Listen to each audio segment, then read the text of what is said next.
안녕하십니까. 지금부터 박완서 작가가 현재를 살아가는 우리들에게 남겨주고 있는 메시지를 한번 보겠습니다.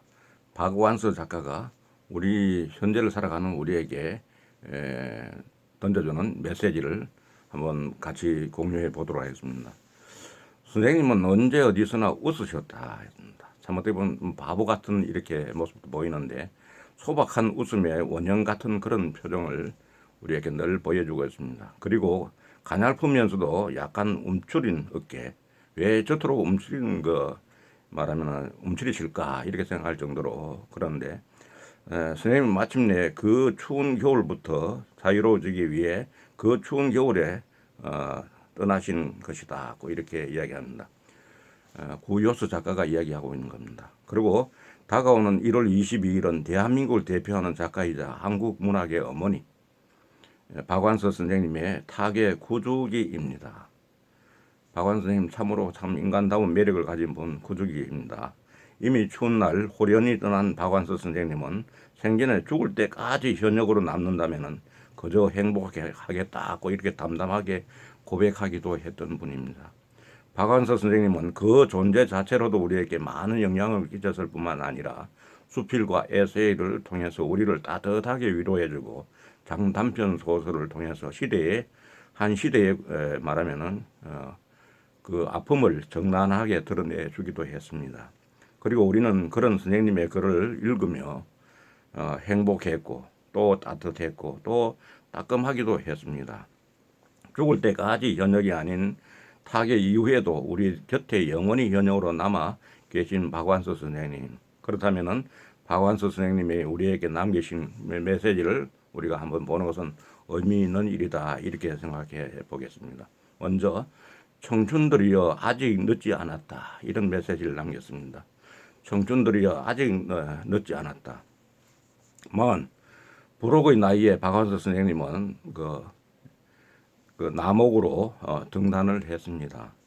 나는 이미 늦어서라고 생각하며 포기를 쉽게 결정하는 많은 청춘들에게 박완서 선생님의 부록 등단은 그 자체로 거대한 위안과 힘이 되어주는 것이었다고 이렇게 생각할 수 있겠습니다. 꿈을 펼치는 것을 두려워하지 말고 늦은 때란 없다 하는 것을 여실히 보여주었습니다.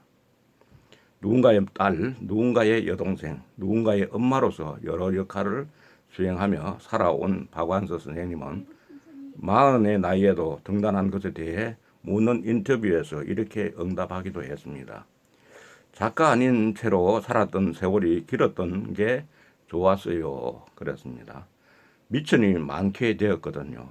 작가 생활을 하면서도 쓸거리가 없다는 느낌은 거의 가져보지 않았습니다. 참으로 늦게 등단한 사람이 또 이에 이점이 있는 것이죠. 충분히 인생이 성숙되고 난 뒤에 성숙되는 어떤 그런 경험, 지혜 이런 것들을 작품으로 낼 수 있었다고 하는 게 오히려 우리가 인생은 일찍이 출세한 사람이 가장 실패한 사람이다 이렇게 얘기하는 부분이 있습니다. 그래서 박완서 선생님은 부록의 나이에 등단했다고 하는 게 이게 굉장히 자랑거리다고 얘기하고 있는 것입니다. 일제시대와 한국전쟁을 겪으면서 거시적으로는 이념의 분단을 경험했으며 개인적으로는 오빠의 죽음을 목도하는 등 박완서 선생님은 삶은 그다지 순탄하지 않았다고 그런다. 이게 다 작품화되는 데 도움이 되는 것이죠. 그리고 두 번째는 그래 실컷 젊음을 낭비하려무나.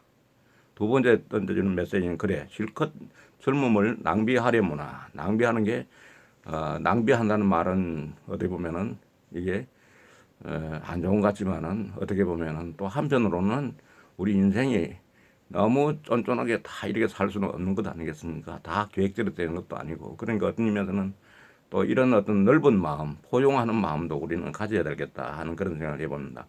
박완서 선생님은 자신이 살아오면서 체험하고 느낀 삶의 풍경을 글로 담아내는데 그 글들이 지금의 우리들에게도 큰 힘이 되어주고 있습니다.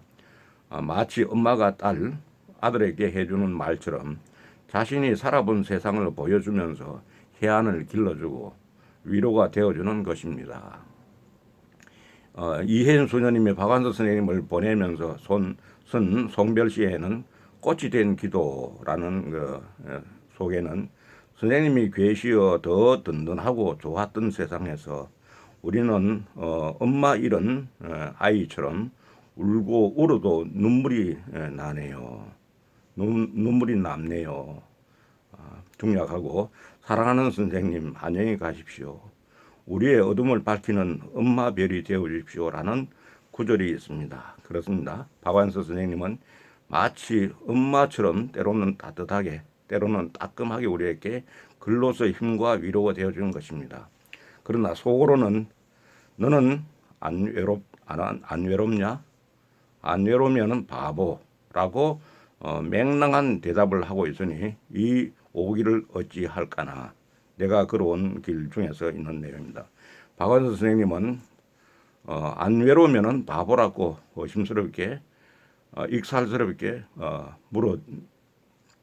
풀어냈지만은 그 안에는 따뜻하면서도 단단한 위로가 있습니다. 외로운 게 당연하다고, 누구나 외롭다고, 너도 나도 그런 의미입니다.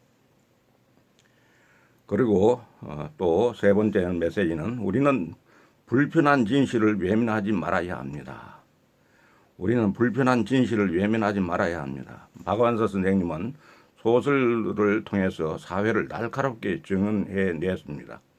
소설의 대부분이 말하면은 당대 이야기죠. 시간적으로도 공간적으로도요. 그런데 선생님의 소설이 오랫동안 사랑을 받는 이유는 무엇일까? 오늘날을 살아가는 우리들에게 묵직한 메시지를 주기 때문입니다. 선생님의 소설을 보면은 현대 이야기라고 해도 이질감이 느껴지지 않는 부분이 많습니다. 심지어 요즘 방영되는 드라마 속 이야기라고 해도 납득이 될 정도입니다. 그 소설 속에는 보면은 매국노는 친일파를 낳고 친일파는 탐관오리를 낳고 탐관오리는 악덕 기업인을 낳고 중략을 하고 동학군은 애국투사를 낳고 애국투사는 수위를 낳고 수위는 도배장이를 낳고 오만과 몽상 중에 나오는 내용입니다.